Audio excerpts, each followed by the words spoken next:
Hello, hello, hello, hello, everyone, and welcome to another Toonkind at 12 FPS. This one is called Trebbling Thoughts. My name is Heartless, and I will be playing Gil Treble. I'm joined by my lovely friend... It's me, AudioVizual, the bootleg Sableye we all know and love, I guess. And I'm going to be Bon Arlo today. So, just a little bit of a preface for this. This FPS takes place directly after Showtime, which is I'd say it's not really that long of a game. It's a little bit long, but it's not that long. It's a long one-shot, a short two-shot if you were to split it up. Mm-hmm.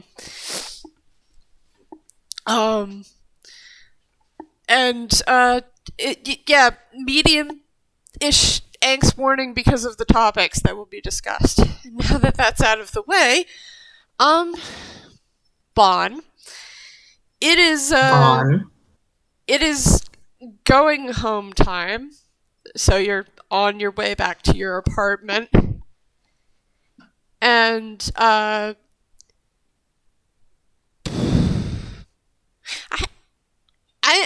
imagine, when is the time that they go home from the studio? Honestly, it's probably the next day by then.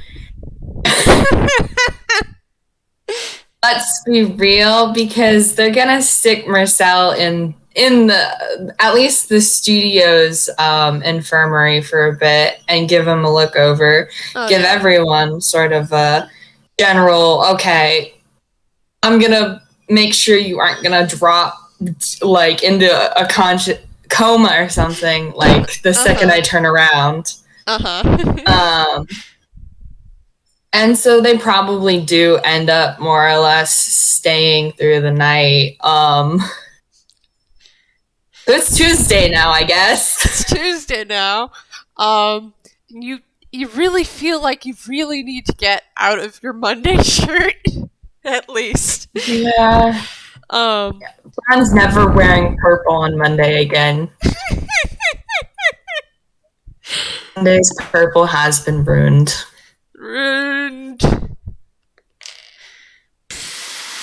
Okay, that's terrible. So as you're opening your door, you hear wild scrambling from inside. As no doubtably someone goes to try to hide.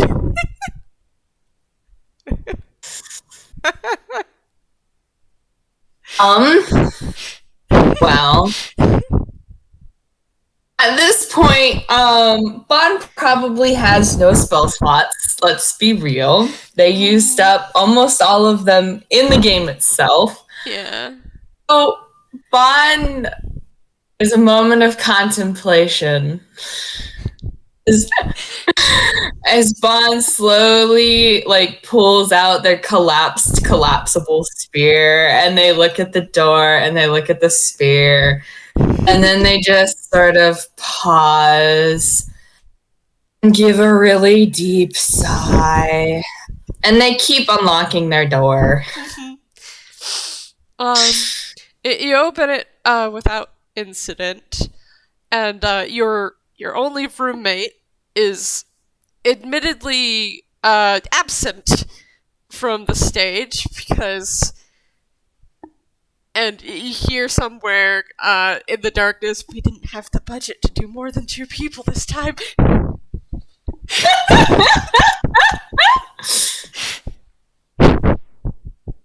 And it sounds like a very familiar voice that's whispering these things. Bon just stops in the doorway and scrubs their face. And honestly, I don't think they even go looking for Gil. Their apartment A is not very big, and B, they are too tired for this shit. Gil can do whatever he wants. There's not that much he can trash. So as you're thinking this, and you close the door, you turn, and you spot the glowing eyes from underneath the cot that Bonlock usually stays in.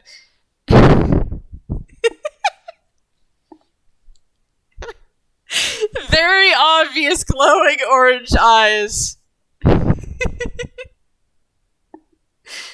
don't think Bon even, like, really says anything. Like, they definitely make eye contact. There's definitely a moment where Bon is just staring at Gil. And Bon's eyes are like, it's obviously probably dark. So Bon's eyes are just like very lightly, like they look orange instead of like the normal, more brownish color. Mm-hmm. And then they just walk past the cot, into the kitchen. And they go to the sink and sort of just start washing their hands. But their shoulders do sort of like, they sort of relax, honestly, because at least it's just Gil and not someone they have to like actually like potentially like have to beat up or berate even more so. Yeah. So, you hear, unfortunately, very obviously, because he didn't think to... Actually, I probably should see if his stealth was actually worse. No, it wasn't. Okay. He didn't think to take off his armor.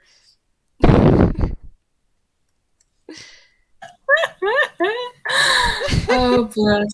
So, you hear very obviously the screeching sounds of his metal armor as it scrapes across the floor as he crawls out from underneath the bed. And then the clattering sound of it as he's standing up and then walking over trying to tiptoe.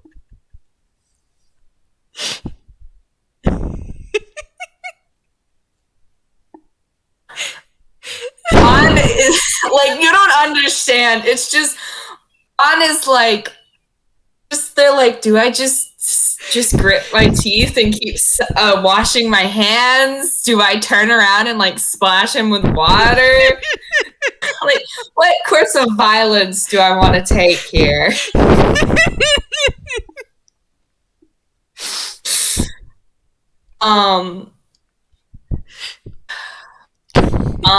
Honestly, probably. You know what?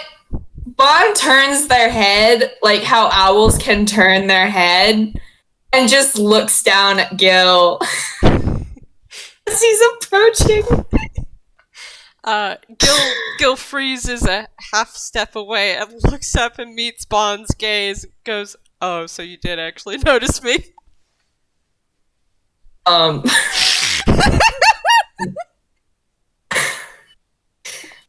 Bon shakes their head and like their head back around and like sort of flicks water off their talons and begins drying them as they turn around to face Gil, and they're like, well,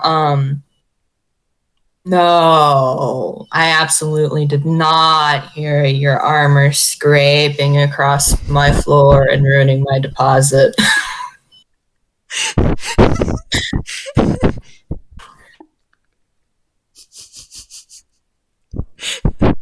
Gil very slowly tilts his head, and he's got a very confused look on his face. Bless his heart. Because that was a 4. So Gil thinks that Bond's being absolutely serious.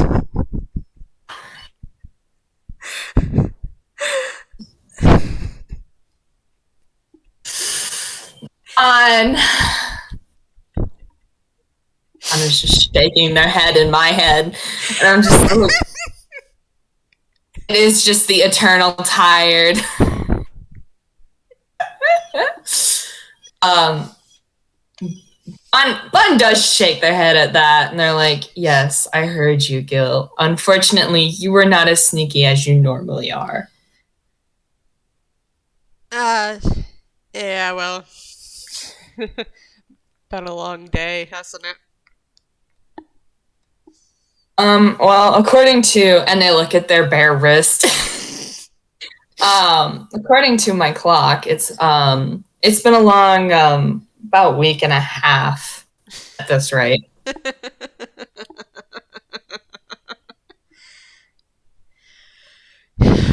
Yeah, well, took a took a took a little bit of time to narrow down the list. Like I told Marcel.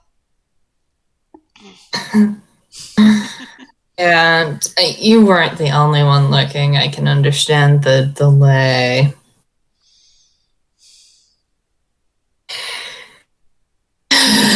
And Bon tosses aside the towel they were using and sort of slowly and carefully walks past Gil.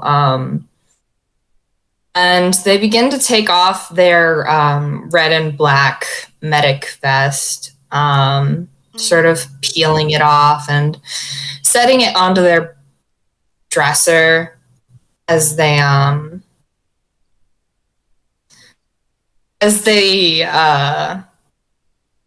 sort of like seem to very clearly be like, I don't want this on anymore.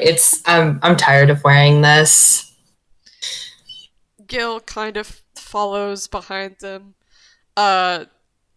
Soft wisps of smoke still coming off of his armor. Mm-hmm. And he just kind of goes over and takes a seat on what is Bonlock's bed.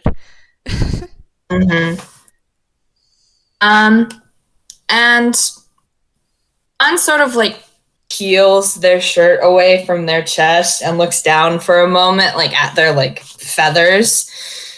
And I'm gonna have them roll. Let's see if Bond's fucking shit deception keeps up. Yeah. I mean, that's a deception of 9. He had the insight of 4, but he is watching Bond. Oh my god, he got a fucking 0. What's this boy?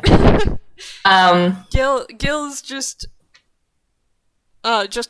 watching Bond do this. Mm-hmm. And Bond actually... And gets the bright idea that, oh, maybe I should take off my armor, and he starts doing that. Bond actually turns and sort of turns so Gil can't see their front and begins to peel off their shirt and sort of pulls open a drawer, and their wings pretty much hide just about everything, but there is like rustling sounds. Mm-hmm. They're like, "Hey, Gil, do you need something?" Well,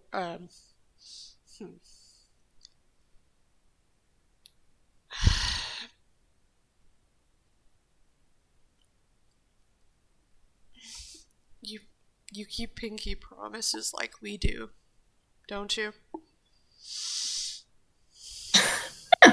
I wouldn't make them if I didn't intend to keep them. And there's a red shirt that pops out of the drawer.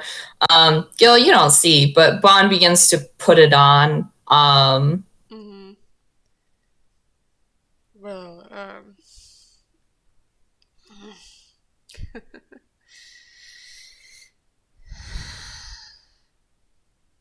that thing that I guess took me, you, and Tobias. That's his name. Tobias down.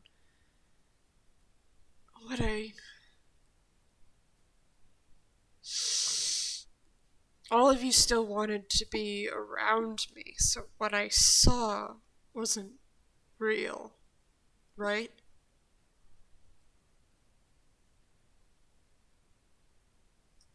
Bon is quiet a second, and then they turn around. And yeah, they're wearing a red shirt now, and they look at Gil and sort of look aside, and they're like, well, Gil, know that Kyle Trebbling is a lying liar who lied about a lot of things, and I know what I saw wasn't real, so I know then that what you saw probably almost certainly wasn't real. That's good, because if it was real, then Sandy wouldn't have offered me a hug. Sammy wouldn't have wanted to stay around me.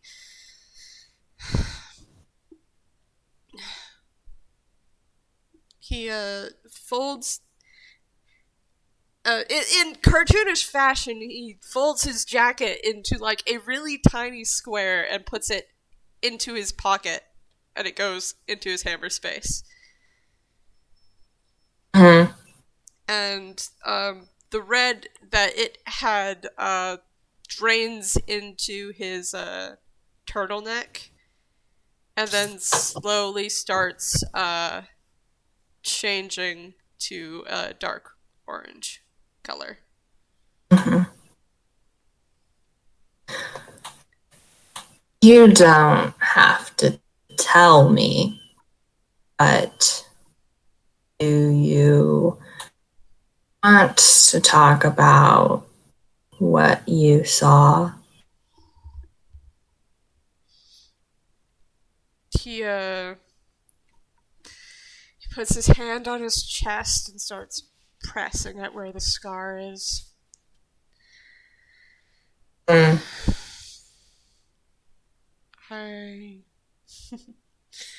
It was like I had gone a little too far, or like the very first time when reality decided I shouldn't exist. Mm-hmm. And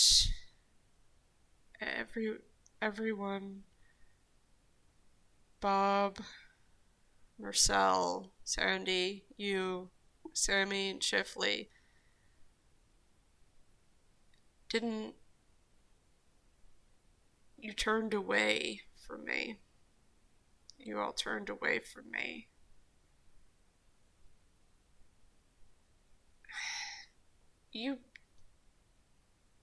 In what I saw, you didn't say anything, but everyone else essentially said they didn't care.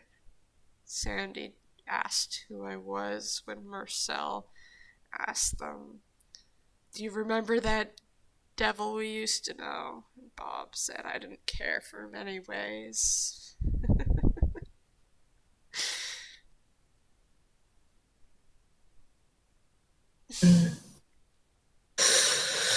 Bon slowly walks over to Gil and sort of making sure, obviously, that he can basically shrug it off if he wants. Bon puts a hand on his shoulder.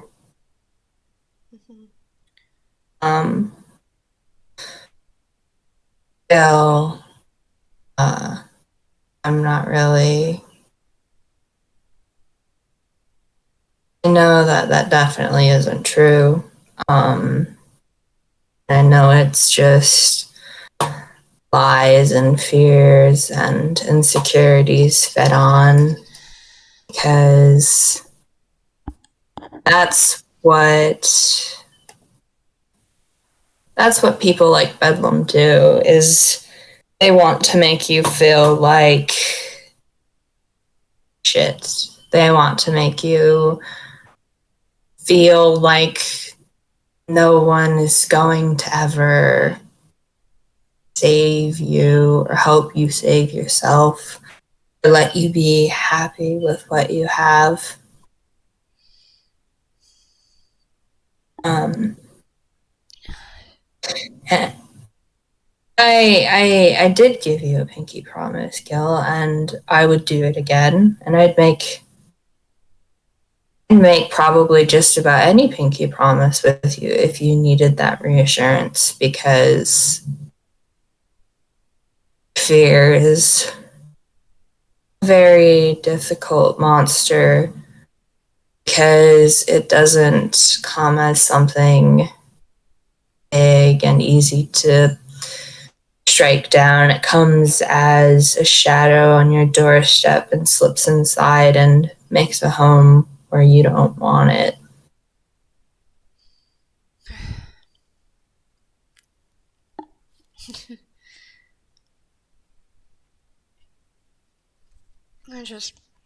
I didn't really want to share that with Sandy around, because it sounds kind of horrible, doesn't it? It does. I mean, mine wasn't really much better, so I suppose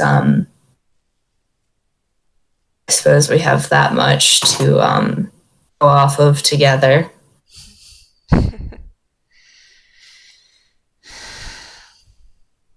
What did that mean? What you said?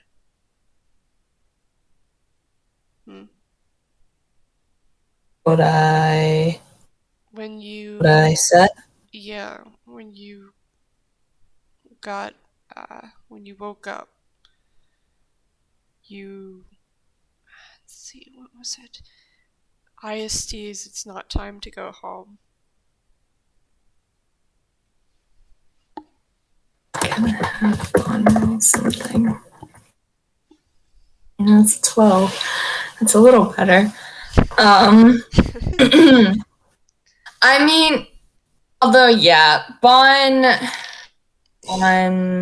Terrible. Absolutely terrible. Unnatural. God, just throw your dice in the trash. Throw them in the trash. Keep bullying Gil. And that one rolled a 15. Yeah. Oh, yeah, you can have that. I'll give you the fucking 13. Goddamn dice. Bon looks caught out for a moment. They look a little tea and sort of shy. They don't take their hand off of Gil's shoulder, and they don't pull away. So you heard that. Mm-hmm. I know many people can't understand, what's it? Iran? It's a derivative of primordial, though, and I know primordial. I know, kiddo. How else could have we communicated when we were both children?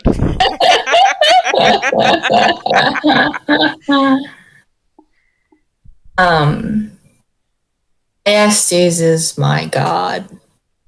God of death. Sandy told me. Yeah. ASTs is a god of many things pertaining to death.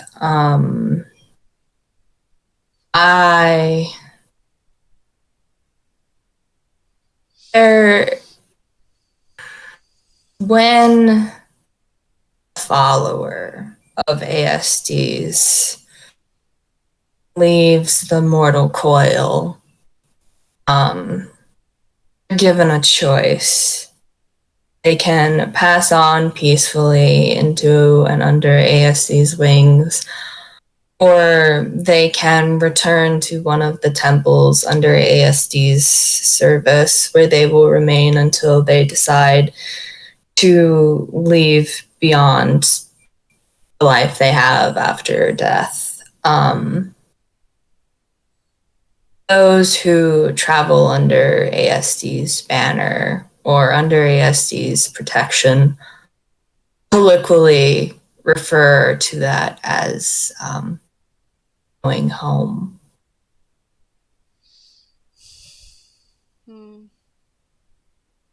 Oh, all right.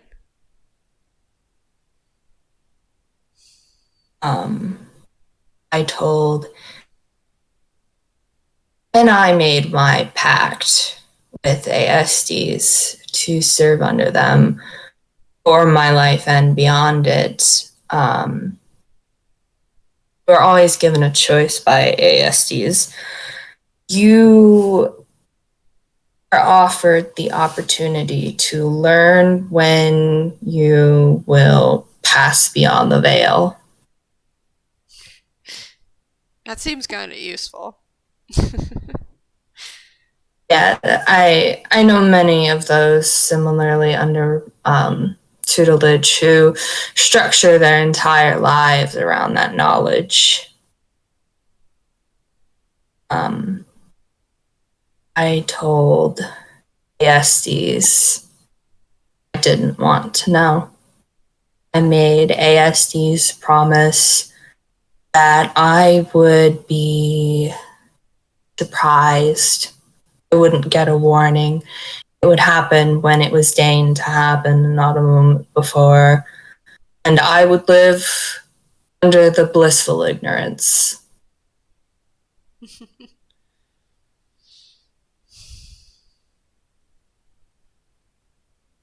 Much like the rest of us, huh? I suppose the Tell me another insight. Yeah. Yep. I'm gonna try to use the dice that gave me a 15. It gave me a 15 again. Okay, yeah, Bon isn't deceiving here, so yeah. Definitely reluctant. Oh, reluctant. They're sort of reluctant to talk about this next part. And Gille, oh, go ahead. Seems to sorry. It seems to stem not from the knowledge itself, but from the fact they know you're going to have a reaction to this knowledge.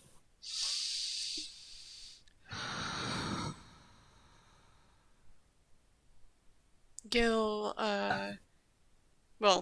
stands up from sitting on the bed and very, very carefully leans forward and wraps his arms around Bon's middle.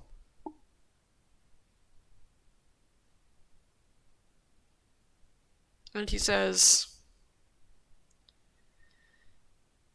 I can be calm. You can tell me.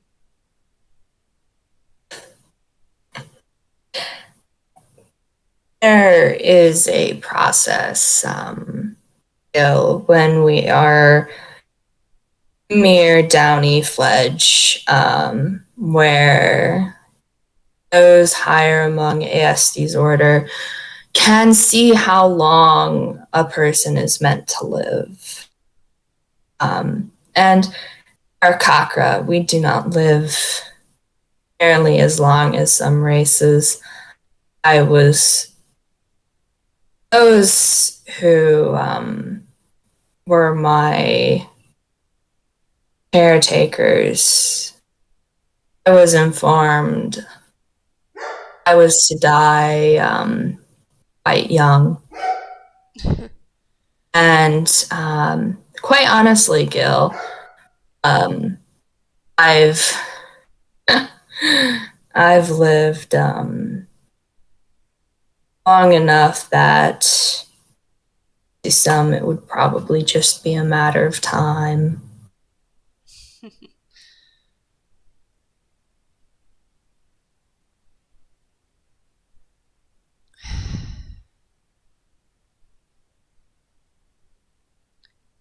I don't know how long I'm supposed to live. That's not written anywhere in any medical book I've found on Toonkind. Nobody knows. It's a goddamn mystery.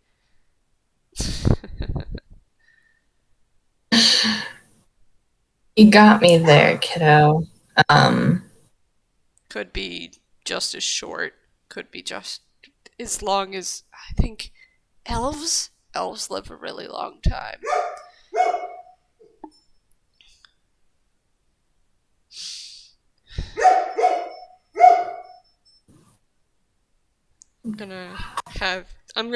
Gil's gonna think for a moment. I'm gonna roll history for him. Mm-hmm.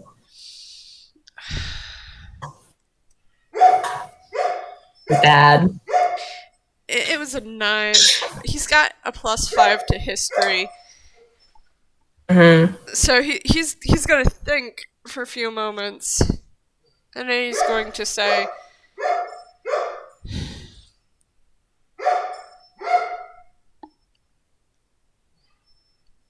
on this continent.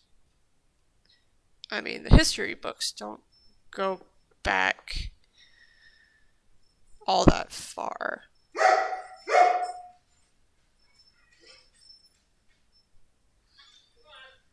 You know? I know. ASD's mentioned a thing or two about that sort of thing. Because cycle of life and all of that. Mm-hmm.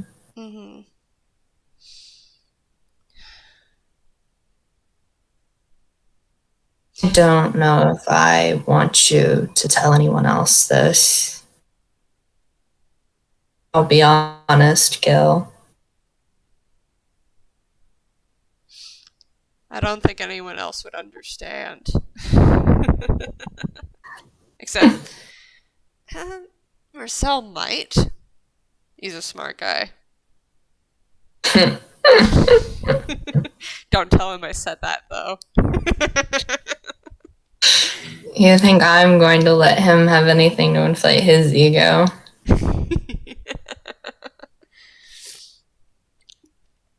Don't worry, I'm good at keeping secrets.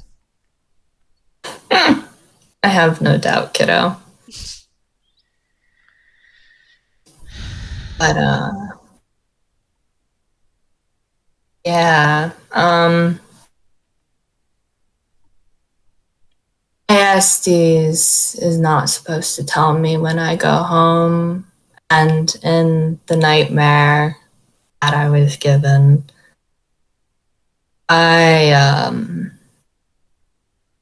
you all are suffering and passing beyond the veil, and I could do nothing. And ASDs in the nightmare leaned over my shoulder and told me it was time to go home because no one needed me anymore. And did they want me anyway? And all of that sort of bullshit.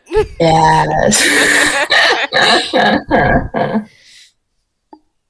Gil, who is actually hugging Bon, gently squeezes them.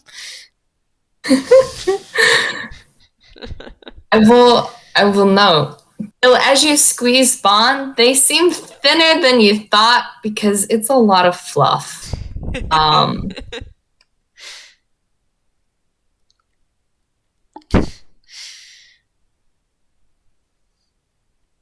Not exactly pleasant dreaming material. Honestly, that nightmare was different from the usual ones I have, so that's an upside.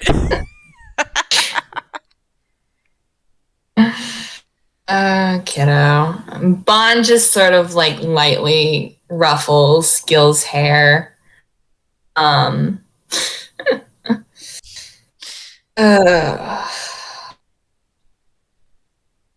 It's been a long night.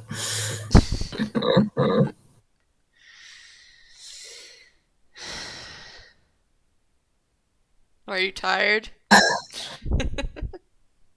Kid, I'm wired. I don't know if I'm going to be able to sleep for another 12 hours or if I'll pass out the moment I lay my head down. It's a fun roulette wheel.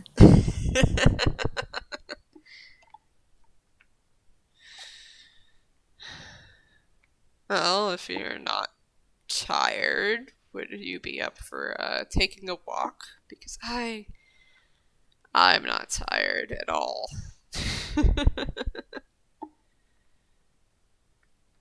Bon seems to contemplate it a second, and then they're like, yeah, sure, let's go on a walk, kid. Show me some of your favorite haunts.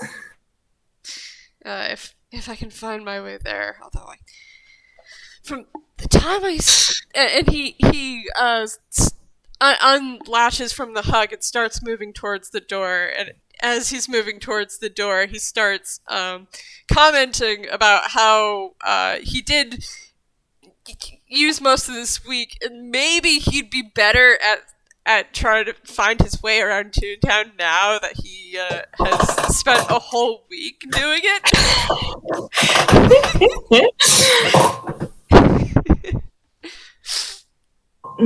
Bon follows after, and then they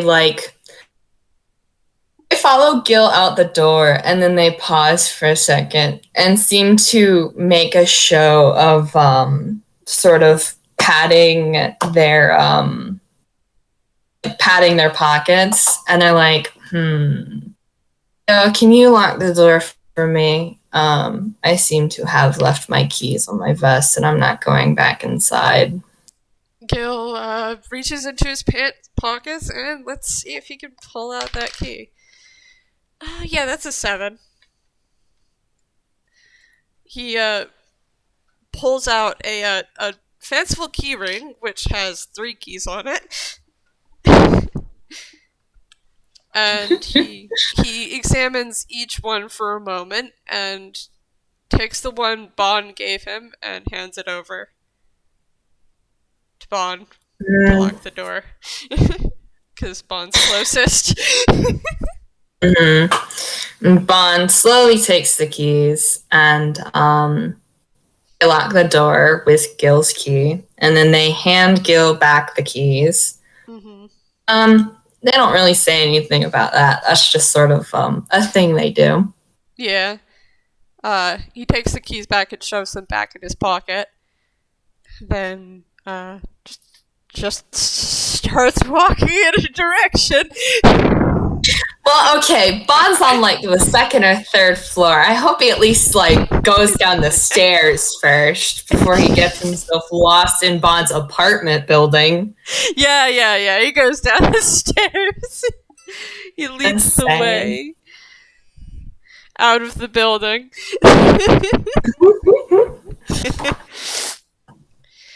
Bon just sort of follows after. What's out of the building, he picks a direction, and now I'm going to roll with advantage for survival. Here we go.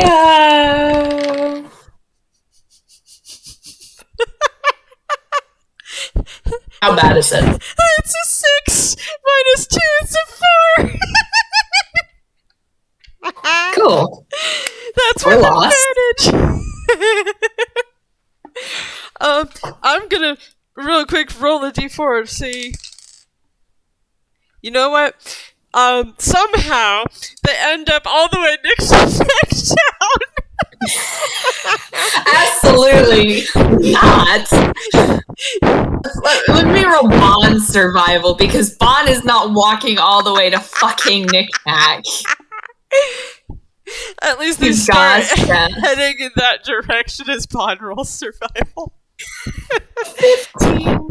Yeah, Bon's like, we are not going to Knick-Knack, kiddo. Turn around. Wait, this way is to Knick-Knack? Yep, and I feel like in Toonish logic, even though Bon is in a tune, they sort of jerk a thumb at a sign that's like, to Knick-Knack, and then it's like the mileage. Oh, you know, I said I knew my way around here. I don't think I really do. You gave it the good old college try. I mean, we can go to the Mississippi River and look at it for a moment. I'm not going to try to climb on the bridge again. Again? So, funny story. Sandy and I we're going for a walk, and Sandy had the fun idea to go climbing on the bridge, and I fell in the water. I feel like I've read a news article somewhere about a couple of Maniac Tunes who did that. I'm not going to think too hard on it right now. Oh, they probably put out an article about that because we kind of left a fire in the street. Bon just sort of covers her face and they're like, God damn it, Gil. I don't know what I expected, but somehow that fits it entirely.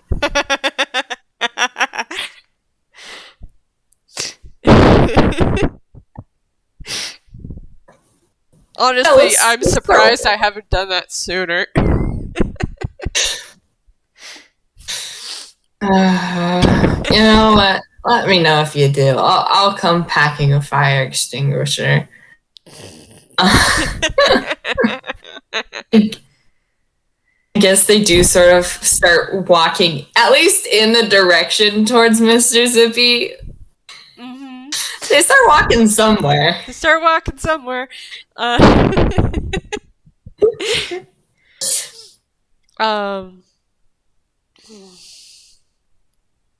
You know, I recognize that reddish, weird red potion that we picked up. That's the one they used on Bon Lock, isn't it? Yeah. I picked up a couple of real nasty bottles of no juice. I mean, when dealing with someone who called himself Violet the Toy Maker, you're really gonna have to think, yes, these are definitely things someone who calls himself something like that would use. Ugh. Yeah.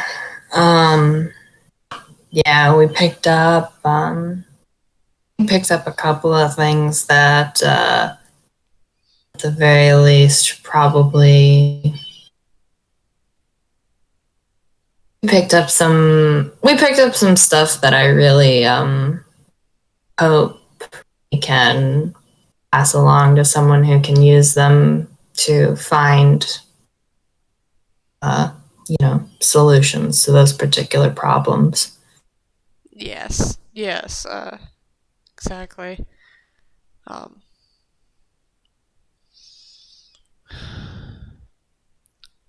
When you picked up that one in the bottle that looks like a rose, you had a very particular expression on your face. What's it do?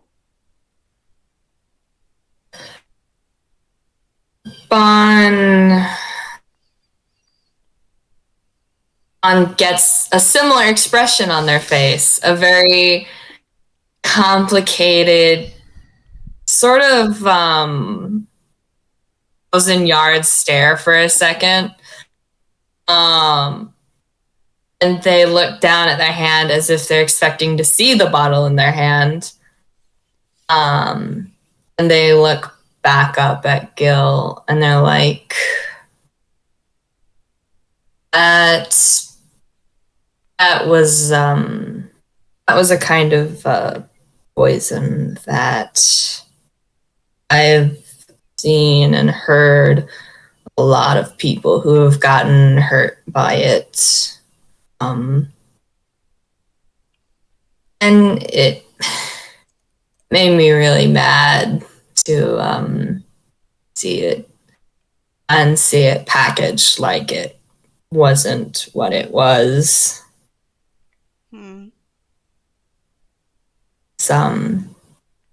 It's a sort of love poison. Love poison. Yeah. Goes under a lot of names like Rose and the Bride's Poison, and just lots of fun monikers that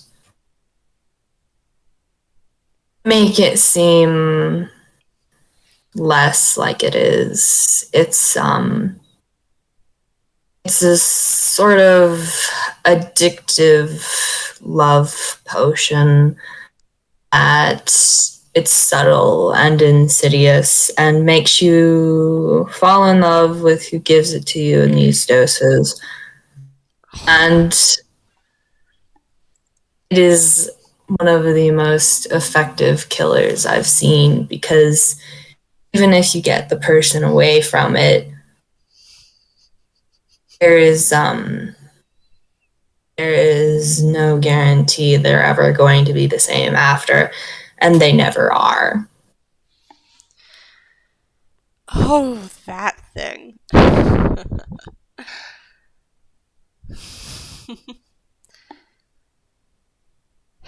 You've heard of it? Oh no, I've seen it be used. Nasty stuff. Yes, it's very nasty.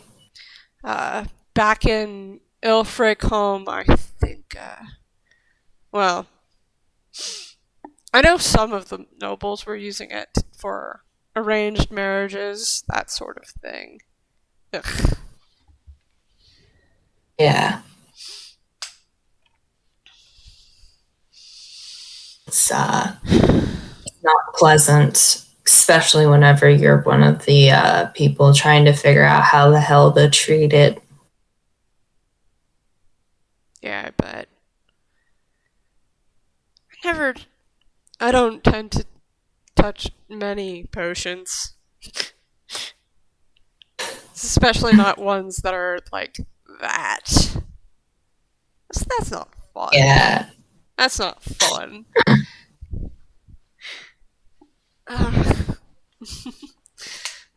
Yeah, I've seen those things. Actually, I've seen some bottles in the back alley market too, along with the underground in Ilfracombe. Mm-hmm.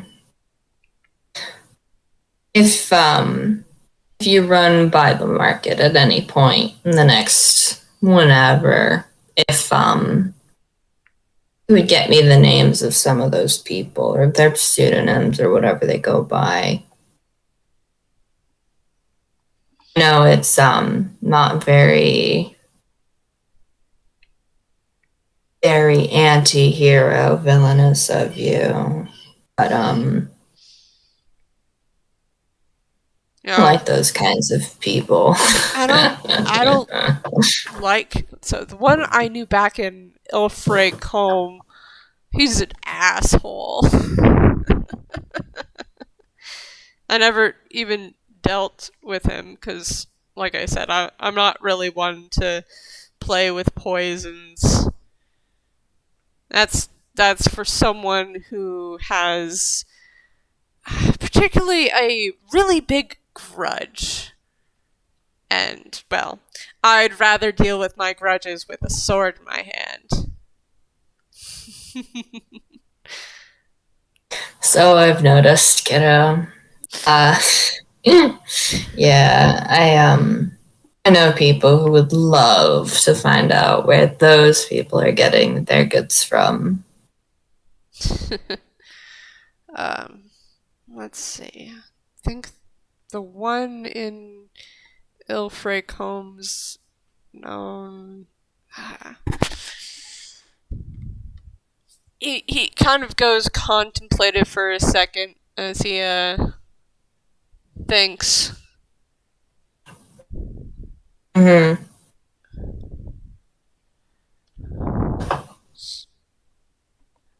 As I try to come up with a name. Yeah. Bon just sort of like very gently nudges Gil to draw his attention back to them, and then like, you don't gotta think now, kiddo. That was just on the tip of my tongue. I'll tell you later. It'll come to me. I'm sure.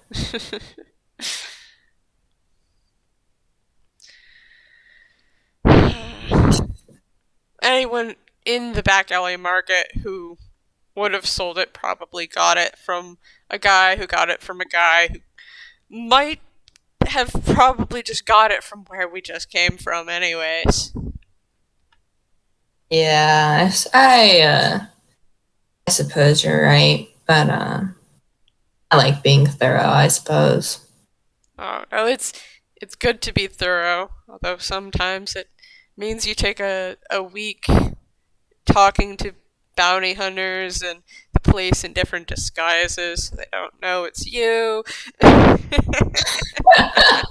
Is that what you did? Oh, I had to go to the bounty hunter headquarters to make sure they weren't trying to pull anything funny. Yeah, that's valid. I'm very aware of the price on my head.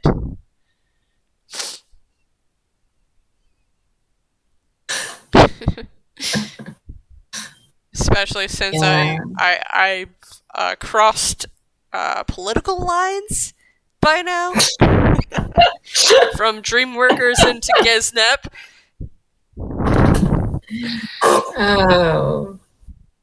I bet you've made a lot of bureaucrats very unhappy with the paperwork. I plan to make many, many more because I don't plan to go to jail. Not again after the third or fourth time. Understandable. Have a nice day. I mean, the last time I did, Jay, poor Jay. He'd go to the jail to try to bail me out, and then I'd be gone. I don't. It's entirely in your character.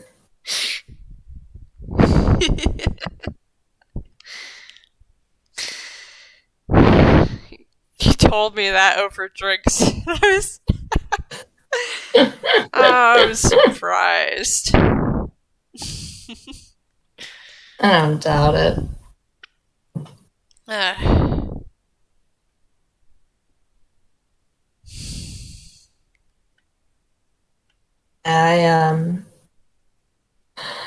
spent the week trying to get into contact with an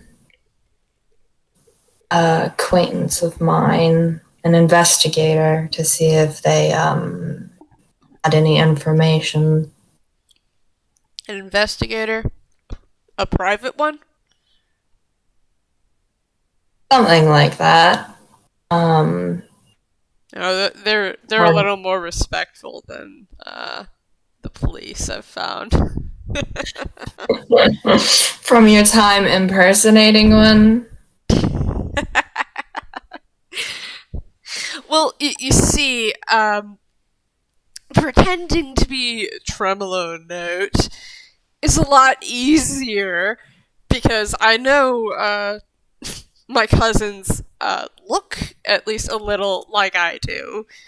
So it's more plausible that there's a purple imp named Tremolo Note than there is a tanuki named Lady Dread. Or, excuse me, Delilah Rosita Emily. Yeah, Delilah Rosita Emily Alexis Demon. And as he says the name, he kind of just swings his hips back and forth as if he was wearing a dress. Bon is laughing a little. They sort of like run a hand through their feathers as they like watch him, and they're amused. Oh, that was a good disguise though, because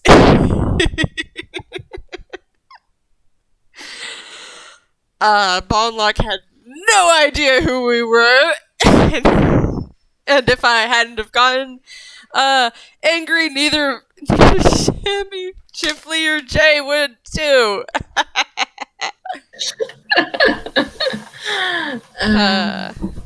Or maybe it was the note I left. I've gotten a little vindictive, I think. With those. Well, I don't doubt the people in the theater didn't deserve it, at least a little. I kind of wish that it didn't rain so the theater would have been burned for a little longer. Oh, but Bonlock would have been sad, and we can't have that. Oh, it's not like anyone would have died. We didn't trap them inside. The theater just would have been burned, so they would have had to rebuild it and spend all of their money on that.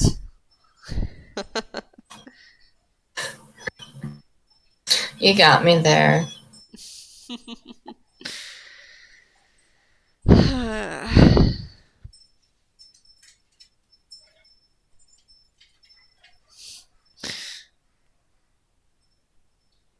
So, yeah. Bedlam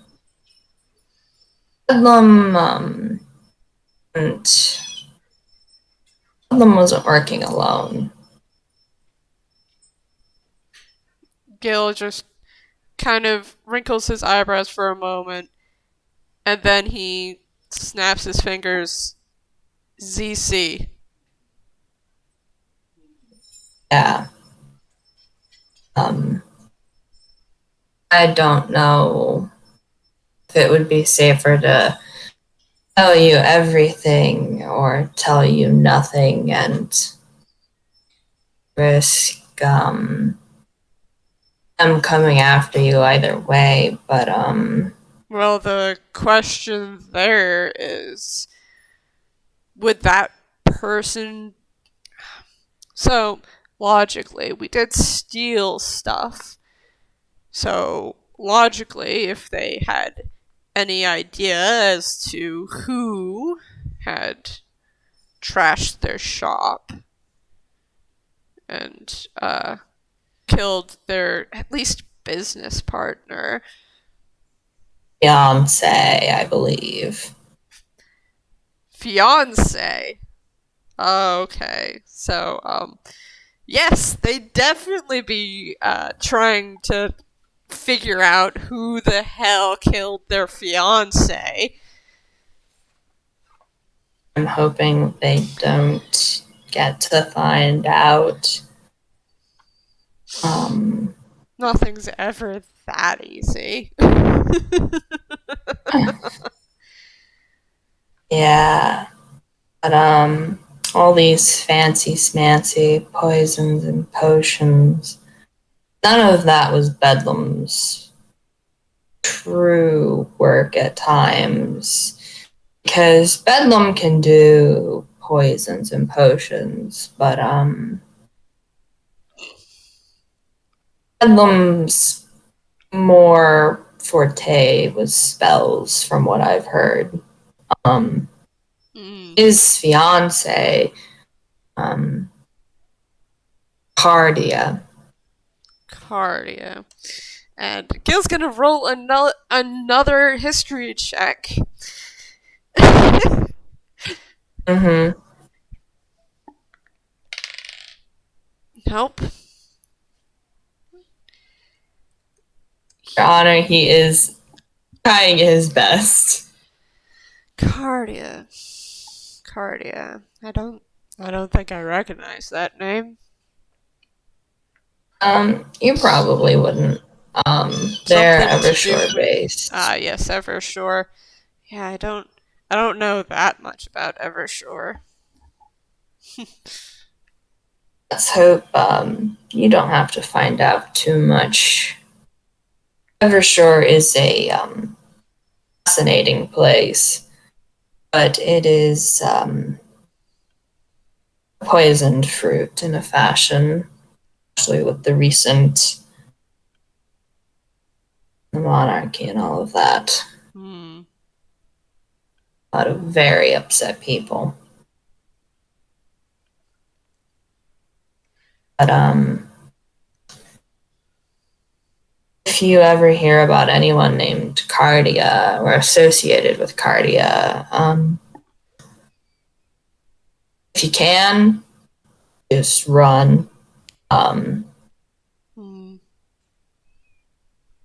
Because Cardia, you know the potion that was used on Bonlock? Yeah. The one that One of the basically gave him nerves. Yeah. Part of the whole reason that was possible at all is because of Cardia. Because Cardia works with a special sort of flower that does terrible things. But because it was used in the potion, it's partly why Bonlock can feel now. Gil has since taken a notebook with an attached pen out of his pocket and is making notes. Yeah. Smart cookie.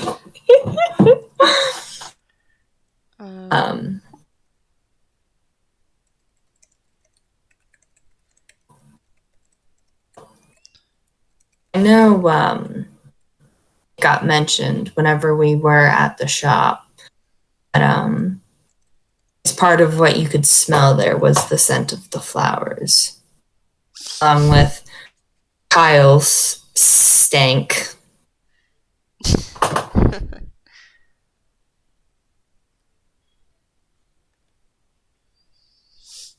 I hadn't even noticed the scent at first. Sandy cottoned onto it before I did. Yeah, it's a very interesting smell, to say the least. But yeah, anyone or thing associated with Cardia is bad news, really, at times. Most of the time.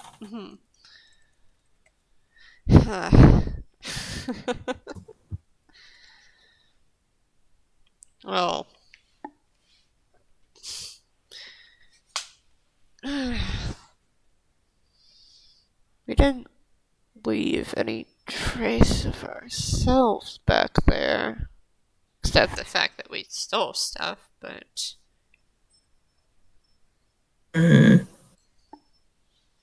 I just don't know how much Cardia knew about what Kyle was doing. And I really don't want to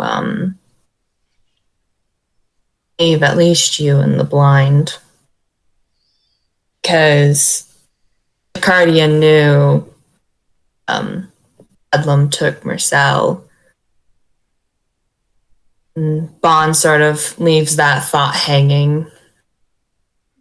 Then they probably know who Marcel's connected with. At least if they're smart. Because a smart villain does their homework. Yeah, and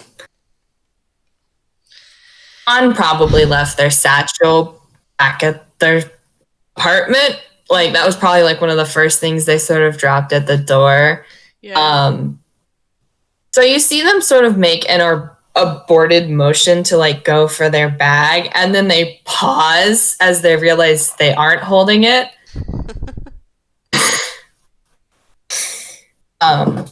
yeah, I stole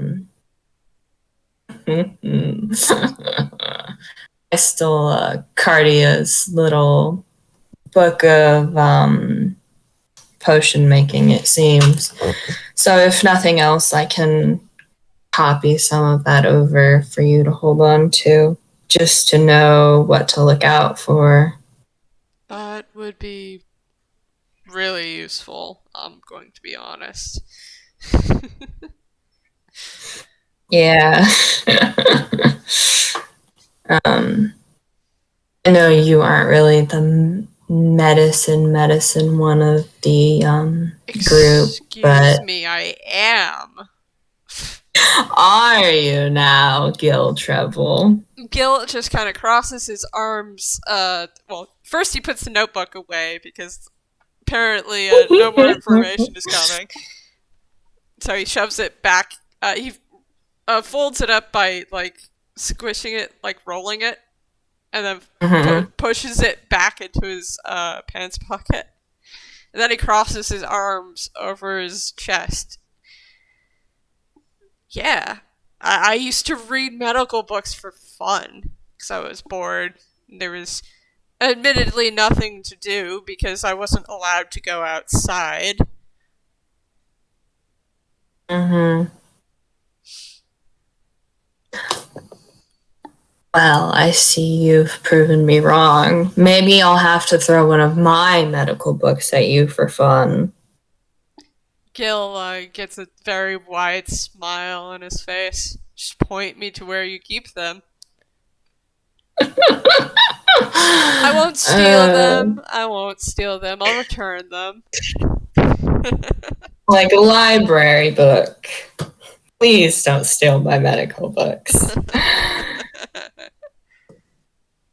Most of them are probably older than both of us combined. They're compilation works. I've written in them myself. Ooh. And Gil takes his hands and starts rubbing them together, and he looks very excited. Bless his heart. Bon just is like nods, and they're like, "Yep, I could even show you. I've got one on aircock. I have several on aircockers actually. I don't know how comfortable you are with detailed anatomical drawings of live aircock." And then Bon like pauses, and then they do the air quotes live aircockers explaining about how, yes, this is where they got their kidney replaced because an unfortunate accident involving a gargoyle. And because nothing is quite as good a teacher as the undead aircocker explaining how this is how they broke a bone and this is how you set the bone. And then you get to see the bone. Honestly, I think you'd be surprised. Oh? Well, there were a lot of anatomical drawings in the books that I've read back home. I mean, you can't really do any sort of medical study without having them. You have me there. I'll admit, the differences between Toon and a Reverhose Toon are very interesting to see. Yeah, I've a lot of my knowledge with tunes has come from hands-on instruction in a few medical books Harley had. Harley? On Blinks. And they actually do sort of like pause a second, and then they just sort of like shake their head a little at themselves. It's like, damn, kid, you're getting a lot of secrets from me today, huh? Well, you see, I'm very easy to talk to. He says, grinning a shit-eating grin. Yeah, I was gonna say. His tail's Giving kind him of that look. flicking back and forth, like a playful cat. Mm-hmm. It's giving him really now sort of look, just like, are you sure about that, huh? I am when I'm not trying to be aggravating. No, Arlie is a awesome tune that I spent a lot of my time with, especially when I first came here.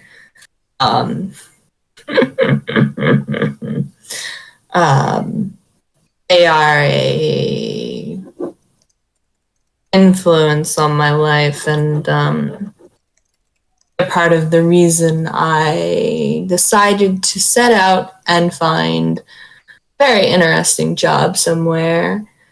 And they are honestly the person who helped me find the investigator to help find Marcel. I owe them quite a bit. Sounds like a nice person. At least a good friend. Mm-hmm. They're a painter, if you would believe me.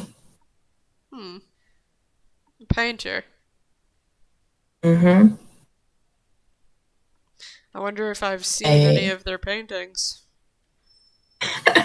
Stole any of their paintings. I was gonna say that next. But I don't always go to a museum just to steal a painting. It's what I do most of the time. I've been trying to find someone to buy one that I stole some time ago. Have you? Yes. It's a really neat painting of the well, actually. Huh. The well of inspiration, Mm-hmm. I've just been trying to get someone to buy it. Before, what's his name?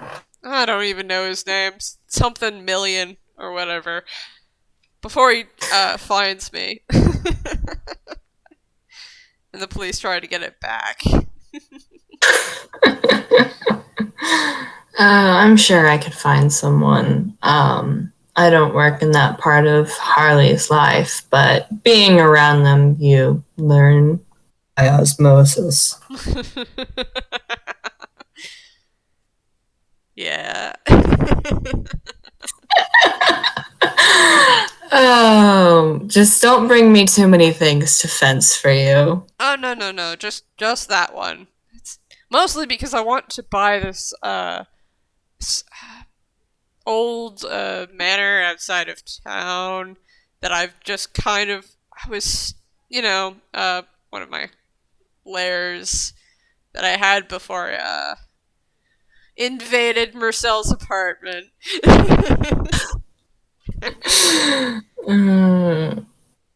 You want to buy a manor you've been squatting in. Yes. I mean, nobody's there. Nice, at it's least. completely empty. Besides, the traps that I set up in it. Might even be haunted, which is exciting. I don't know if it's haunted. I haven't stayed there long enough. I would love to tell you if it's haunted. Gil gets the cartoonish ching in his eyes, and a mischievous grin pulls at the edges of his already grinning face. Bond's just like, I'm a grave cleric, Treble. I can tell if they're undead about. Wait, I'm a paladin. I know how to tell if they're undead about too. Oh, guild trouble. I just never thought to check, I guess. I would almost want there to be at least one very insulted ghost, because I have no doubt they know that you should be able to tell they're there.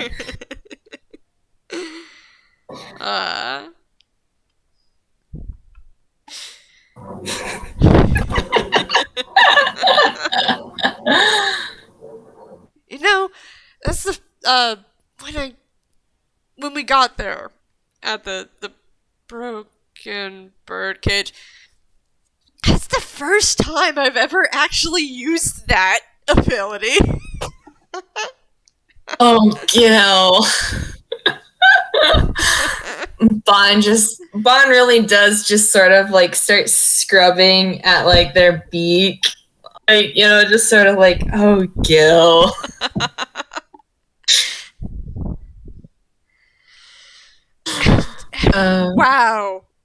Wow, did that deity, goddess, deity really rose the hairs on the back. Snake. Yeah. Like, damn. Giant celestials dead ahead. What a way to find out you can do that special trick, huh? You know, honestly, Psychopomp told me about it, like, a while ago. I guess I just forgot I had it.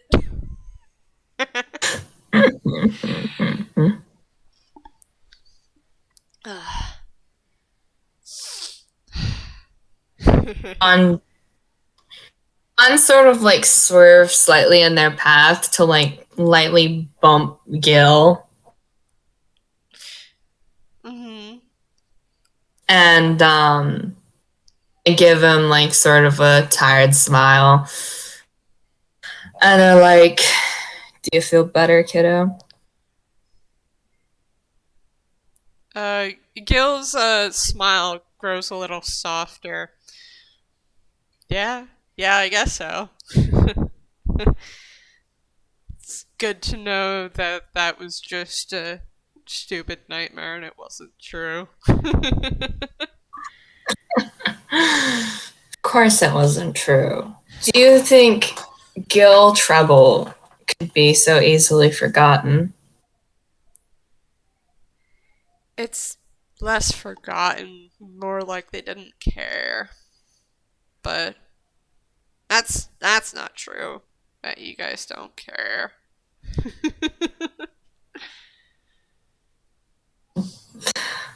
On is just, they've sort of puffed up a bit, just a bit. Sort of just seem like very like, they seem floofier than they were. And they've got like a fond look on their face. I'm not gonna lie. And they're like, of course not, Bill. Someone's gonna leave you.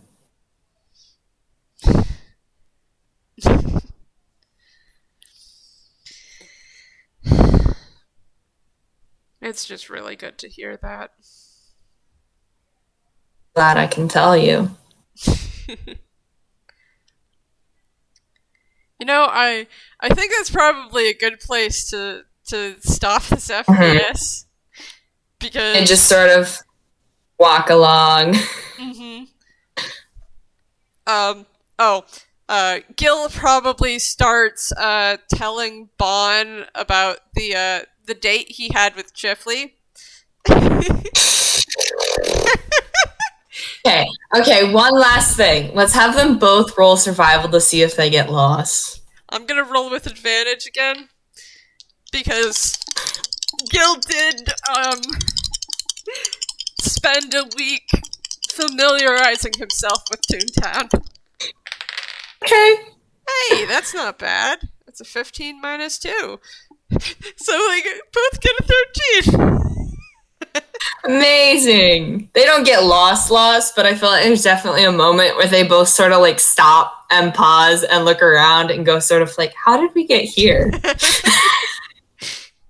Yeah, it looks like a more rundown part of Toontown. It's like, Gil's like, I didn't want to go to the abandoned theater right now, but I guess since we were talking about one of the abandoned theaters in town, I just started sort of heading that way.